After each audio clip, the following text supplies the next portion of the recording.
Hi, I'm Caroline Stevens, the Peas Farm lecturer here at the Peas Farm. It's a little bit smoky today, as you can tell, but right here on the farm in our immediate view, things look pretty all right. And today we're going to talk a little bit about the different herbs that we grow on the Peas Farm that go out through our CSA that you may be seeing in your share, whether you're at the Peas Farm or at some of our other Garden City harvest sites. And we'll talk a little bit about the different ways that you can put these herbs to use and preserve these herbs too. So we're going to talk about 4 different herbs today. The first is summer savory.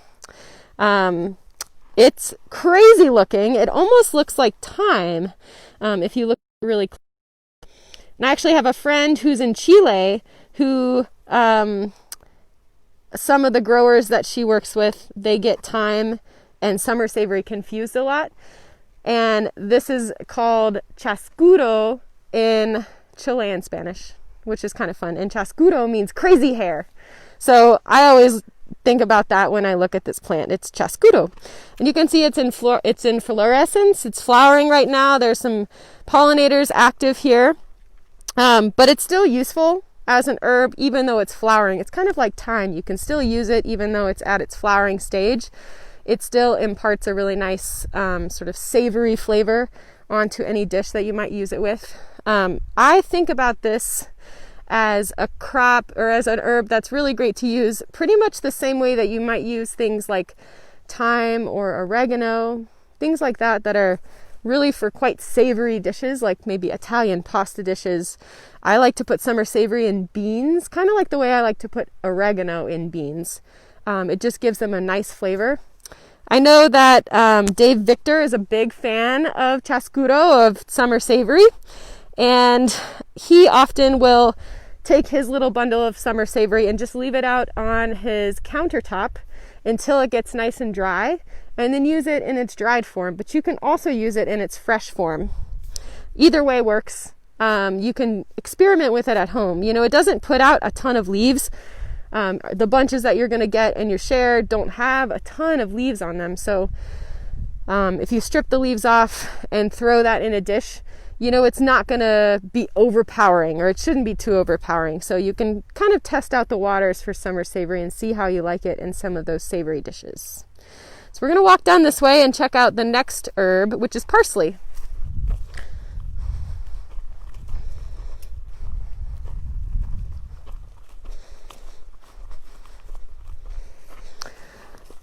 So this is one of my favorite summer herbs. Growing up, my family would grow parsley in our garden back in Kentucky. And I remember eating new potatoes in particular, little red, beautiful new potatoes boiled with butter and parsley. And that flavor combination to me just brings me straight back to Kentucky. I love parsley, and it has a lot of different uses in a lot of different culinary traditions. So you can use parsley pretty much anywhere. It's great fresh. It's great. Use it when you're cooking. I like to use it in, I make this herby salad dressing with basil, parsley, whatever I have available. And so parsley goes great in that. I like to put parsley leaves in a cucumber salad or a fresh tomato salad.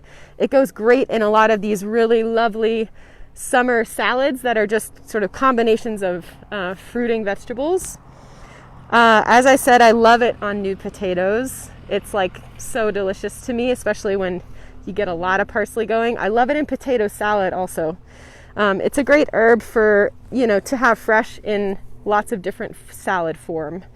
You can also throw it in pasta sauces or, you know, other savory dishes that you might be cooking at home. Anything else I want to say about parsley? If you have a plant at home, the way you harvest it is by taking the outside leaves, kind of like with kale. You just pick them off way down at the bottom, and all the new leaves are coming from the inside. And so at home, I have a big parsley plant that's like this huge, that just keeps putting out more and more leaves as I harvest from the outside. Yeah, it's really good for you. Also, there's a ton of really wonderful micronutrients that are in parsley. So You can also put it in your stock at the very end of when you're making stock at home with like a chicken carcass or something like that. It's a great way to add a little bit more nutrition into stocks and broths and things like that. So we're going to head over to the cutting celery next.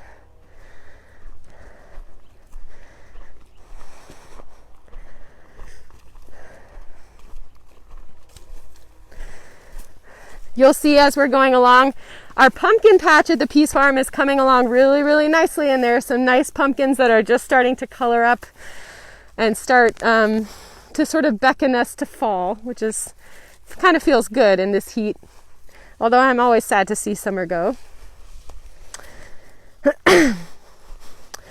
So this crop is called cutting celery. You'll notice that it looks extremely to parsley, and that's because they're in the same family, which is the carrot family, otherwise known as Apiaceae. And we harvest this much the same way that we do parsley, by taking those outer leaves from the plant and leaving those inner leaves to get much bigger. So this is a form of celery. We have had not great success growing celery at the Peas Farm. For us as growers, it's a work in progress. There are certain things we do really well. There are certain things that we just haven't quite figured out yet. Maybe we need to try a different variety of celery that we just haven't found yet in the seed catalog, or there's something that we need to figure out. We haven't figured it out yet. So this year, we sort of did a trial on this cutting celery. It's an herb that you can use that imparts a very strong celery flavor into whatever you use it with. So I'll show you what it looks like. Kind of looks like this. They're like miniature celery stalks. I've always really loved celery because it has a really strong, intense flavor.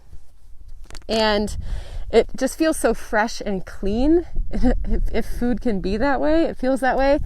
There's something that I really like about that. So it's nice to have an herb that reminds me of that flavor.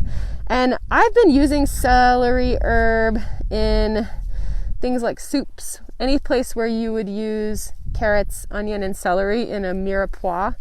It goes great in soups. I also really like to use it in potato salad also. I'm such a big fan of potato salad at this time of year. Fanatical. So I definitely put it in my potato salad, and it was so fantastic. Along with some dill and some parsley, I was in heaven. It was amazing.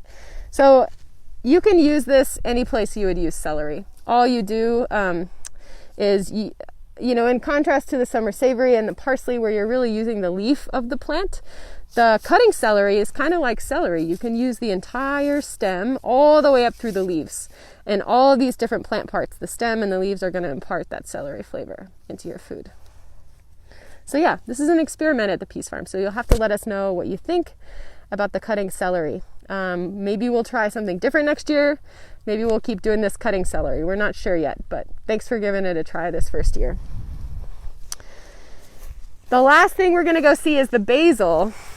I'm sure you all are familiar to some degree with basil.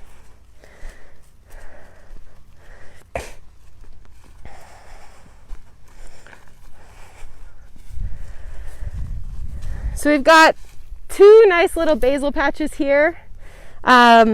This first one we are maintaining, which means that we're plucking off all the little flowering parts of the plant so that the plant is encouraged to produce more vegetative growth, more leaves, which we can then harvest as delicious basil. This stuff over here we have just let start flowering, and at this point we're preserving it on our farm. We're not going to mow it for any reason because it's putting out these amazing flowers. Basil is, of course, in the mint family, and so a lot of members of the mint family are beloved by pollinators, and bees in particular. So you can see if you get up close that there are a lot of bees working these flowers. These flowers are putting out a lot of pollen that the bees can use to turn into honey. This time of year in August, there's sort of a dearth of native plants that are in flowering throughout western Montana. You know, peak fluorescence in Montana is in May, June, and July. And so August and September are sort of a lull. So in order to promote pollinators, both domestic and wild pollinators, we like to provide a few crops and just leave them flowering in the field to promote those species. So that's what we're doing here with this basil. But this stuff is good to use in your heirloom tomato salads. You can make pesto out of basil. It's great in Italian food. What else? I mean, I love to throw it in my potato salads and my cucumber salads. All of those summer salads I also love to use basil for. And in my salad dressings too. I think that's all I've got for you all today. So those are four different herbs that you will see in your Peas Farm CSA share and potentially your CSA share at some of the other Garden City Harvest Farms. So feel free to post questions in the comments or comment on ways that you like to use herbs in your kitchen. And please let us know what you think of the cutting celery. Also, I'm super curious to hear what you think. I'll also mention that Jennifer said basil lemonade, exclamation mark. Basil lemonade from Jennifer out there. So thanks so much for listening.